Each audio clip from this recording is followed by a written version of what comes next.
All right, welcome back. Once again, it's time for me to clear out the mailbag. So, let's get into it.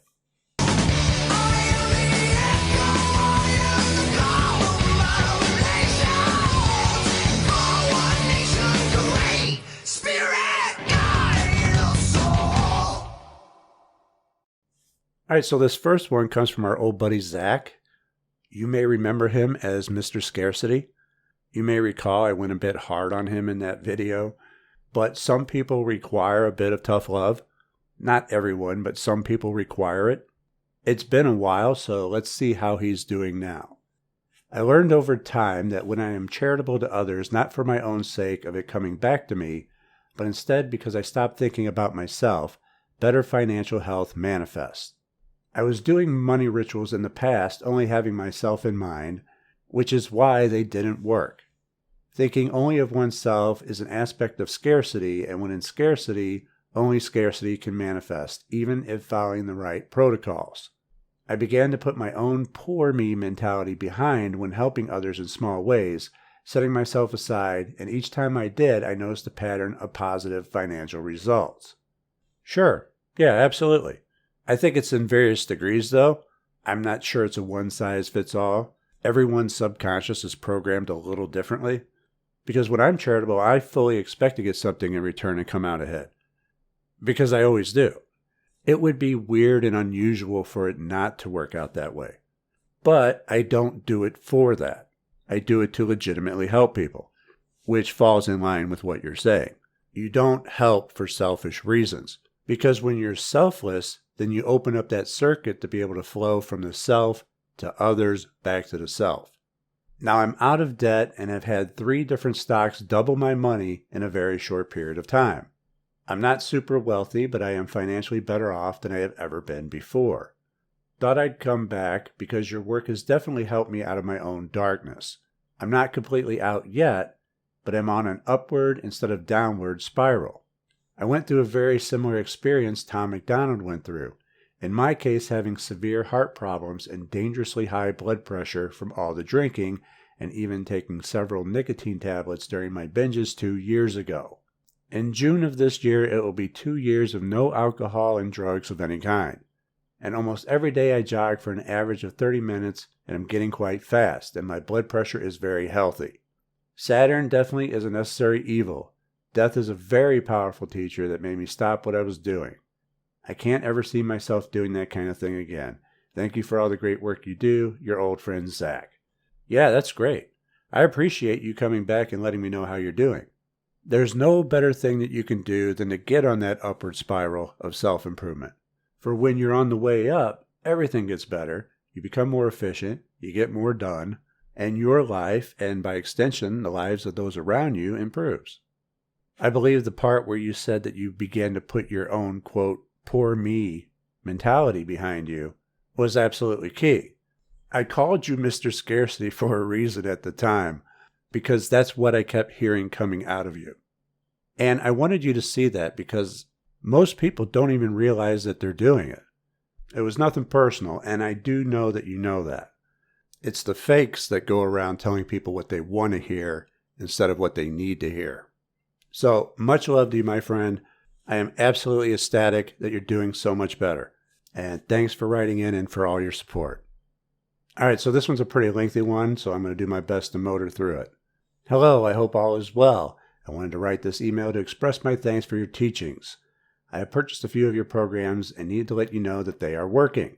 I have done the money candle ritual, and about 2 or 3 days later, I was driving home from work when a guy pulled up next to me at the stoplight. He honked his horn, and I thought, what the heck, so I honked mine. Then he asked me if he could buy my horn because it was louder than his. I politely turned down his offer, and we drove off.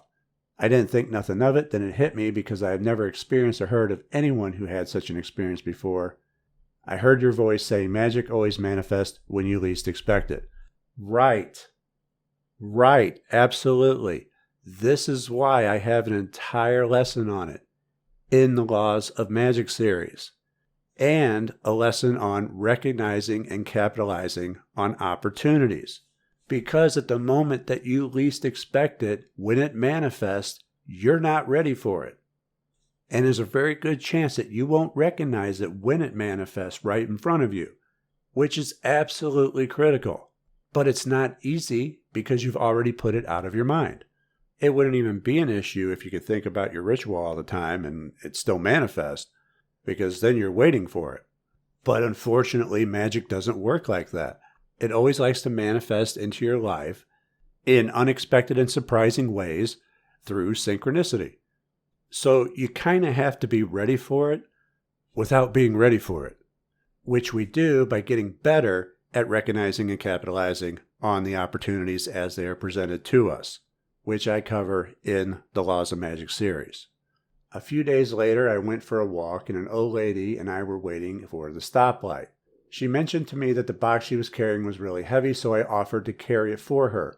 I followed her home. It was about a 10-minute walk, and she appreciated the offer so much that she gave me $10. Again, I heard your voice and I just kept smiling all the way home. I didn't hear this one from you, however, I would like to share it with you anyways. I learned from another YouTuber that writing a rune, the one that resembles the letter F, on a bay leaf and burning it could bring you money. I thought because of how simple it is, I might as well try it, and that very afternoon I received $5 from a girl named Bailey, so that was pretty cool. Okay, so first off, I want to commend you for helping the old lady. Not just for helping an old lady, which is commendable on its own, but for recognizing and capitalizing on the opportunity that she presented to you. Not an opportunity to help yourself, but an opportunity to help others, to help her, which then led to a reward that you didn't ask for your service. Are we starting to see a theme here? Givers gain.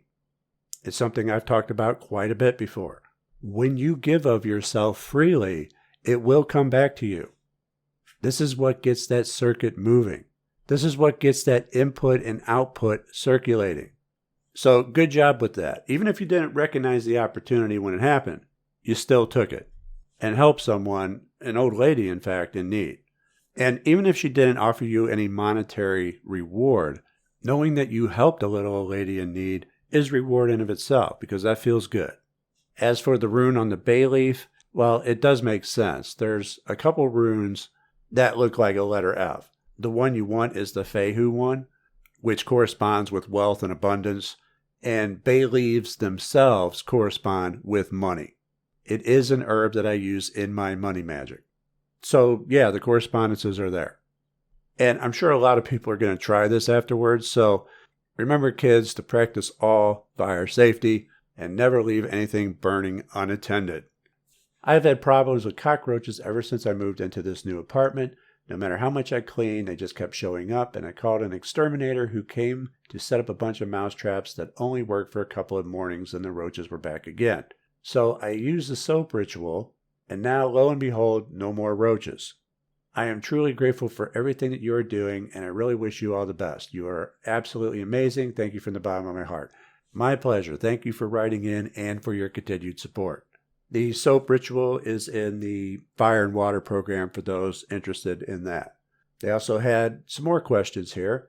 Can I use magic to spontaneously learn a skill such as playing an instrument or maybe a new language, or would the magic only bring the opportunities to you? It would bring the opportunities to you. The exception to this would be in spiritual evocation. There are a couple Goetic demons that come to mind, but that's not something that I would undertake lightly. When doing candle magic and craving a sigil, I believe that's supposed to be carving a sigil, do I have to make a sigil in the way that you teach, forget about it and everything, and then carve it into the candle? Or is it enough to make a sigil of the statement of intent and then carve it into the candle immediately? You're talking about what I refer to as pre-charging the sigil. No, you don't have to pre-charge the sigil. But here's the thing you need to understand about sigils. A sigil is merely an instruction that is condensed down into a symbolic form, which is the language of the subconscious. And charging the sigil is our way of delivering this symbolic instruction into the subconscious. But as I've talked about in Lesson 5, the Subconscious Mind videos, Part 1 and 2, the conscious mind acts as a filter that blocks things from getting into the subconscious. Charging the sigil is the method that we use to bypass this filter. By pre-charging the sigil in addition to charging the sigil later, you automatically double your chances of bypassing the conscious filter and getting that instruction into your subconscious mind. So you don't have to charge it twice, but if you do, you're automatically increasing your odds of success. Is it possible to make a sigil on someone's behalf? Say, it is my will that the ceremonial magician known as Frater Xavier receives an extra 10 grand for a month without causing harm. Just wondering how a sigil like that would play out. It's possible, however, sigils are always best suited for work performed for or on the self. They're not as good working for or on others. They can make things happen, and so I'll still use them. Refer to the lesson on stacking magic in the Laws of Magic program. But magic involving other people is best suited for spirit invocation and evocation, or sympathetic magic. Okay, so I always throw in a sigil regardless. But a sigil alone is best suited for work for yourself to either manifest an internal change or to bring something into your reality, which is why my sigil course is named Manifesting Reality. And I appreciate the questions. Thank you. I'm wondering your stance on continued neutrality now that forced vaccinations are a very real prospect on our horizon. Well, how are they going to force you? Saying that you can't do something like go to a concert isn't quite the same as busting down your door with guns, holding you down and jabbing a needle in your arm. Recently I've been saving the law of consent and contract stuff for the Thoth Life videos, but I will just say this. The way that they operate is with terms of service. It's the same on YouTube, Facebook, what have you. That if you don't agree to our terms of service, then you don't get our service. It's called terms of service because they'll only give you their service on their terms. Now, you may not like those terms, but if you agree to them, then you've consented to them. And now they apply to you. That's not exactly the same as being forced to do something. You could always just say no and not use the service. You're not being forced. What you're consenting to is an exchange. You're exchanging something that you don't want for something that you do want. Now, whether you think that's a good or a bad deal is completely up to you. If you consider it a bad deal, then you're going to have to go without something. Either the services that they're dangling in front of you like a carrot, or you're going to have to do what you don't want to do. The only thing they ever force on you is a choice. It would be very difficult for them to force something on you that they cannot be held liable for, because there is a law, the PrEP Act, that gives the pharmaceutical companies and the government total immunity from any ill effects that you may have as a result of the vaccine. So they have to keep it a choice, because if they choose for you, then there also has to be liability. You just can't go around making people do things and then not be held accountable. So they'll give you a choice. And it may be a difficult choice. It's not always easy. Your employer may mandate it. Well, you can either get it or lose your job. It's a crappy choice, but it's still a choice. So to answer your question, my view hasn't changed because I've always viewed things differently. You really got to learn how the law of consent and contract works. And I'm not saying that they're not using it to strong-arm people into making decisions that they don't want to make. It's just not the same as holding you down and injecting you. And it's the same with the mask. If a business requires one for you to enter their store, like no shoes, no shirt, no mask, no service, they're not forcing you to wear one. If you don't like it, you can go to another store or order something online. But if you want to come into their private business, then you have to have one. That's their terms of service. Neither am I saying that exploiting the terms of service can't get out of hand. It can, and has been trending that way. And I appreciate the question. Thank you. Frater, I am struggling with the ledger technique. I don't have a ledger or a checkbook. What can I use instead? A budgeting app?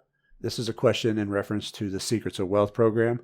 No, it needs to be official. So it must be an official bank ledger, which most banks will just give you for free. You don't even have to have an account. Just say, I'd like a checkbook ledger. They'll give you one. At least my bank does. It may take a little bit extra for you to get it, but think of it as part of the spell. The more you put in, the more you get out. And thanks for the question. Sup, bro? Still love your videos. Hey, man, I need a spell to be an overall better artist, better rapper, freestyler, lyricist, singer, Need to tap on that Mercury energy to think faster and express myself better. Can you help me? Yes, Mercury can get you to think faster, But Venus rules art and music. So faster isn't always necessarily better. There's nothing keeping you from working with both Mercury and Venus. And this is the kind of self-improvement thing that sigil magic excels at. So I would work with a sigil, possibly with a candle. Make sure you state out your petition exactly how you want it, with all the aspects that you're looking to improve, and then upgrade that to planetary magic, adhering to the planetary days and hours, which I go over in the 7 Planetary Powers program. And I know people are going to get irritated with me when I keep plugging my programs like that, but I've already answered all of this in these programs. Imagine how difficult it would be for you if you've created all these programs, and then people ask you questions that you've already answered in the programs, trying to answer them without mentioning the programs that you've already answered them in. As Joe Biden would say, come on, man. I do not go into these mailbags looking to plug my programs. But when the questions line up with them, I'll do it. And I'm getting a little bit long on time, so I am going to cut it there. There are a few that I did not get to. I will get to them next time. Before I go, I want to give a shout out to a cult fan wearing yet another one of my shirts. He certainly lives up to his name because he is a fan, probably responsible for half of my merch sales, because he's figured out long ago that if you wear them, I'll share them. Seems like I'm always retweeting or posting a picture of him sporting some Mind and Magic merch. So a big shout out to him. I appreciate you, man. Thank you so much. You can find the design that he's wearing more over at the Teespring store. So check it out when you get a chance.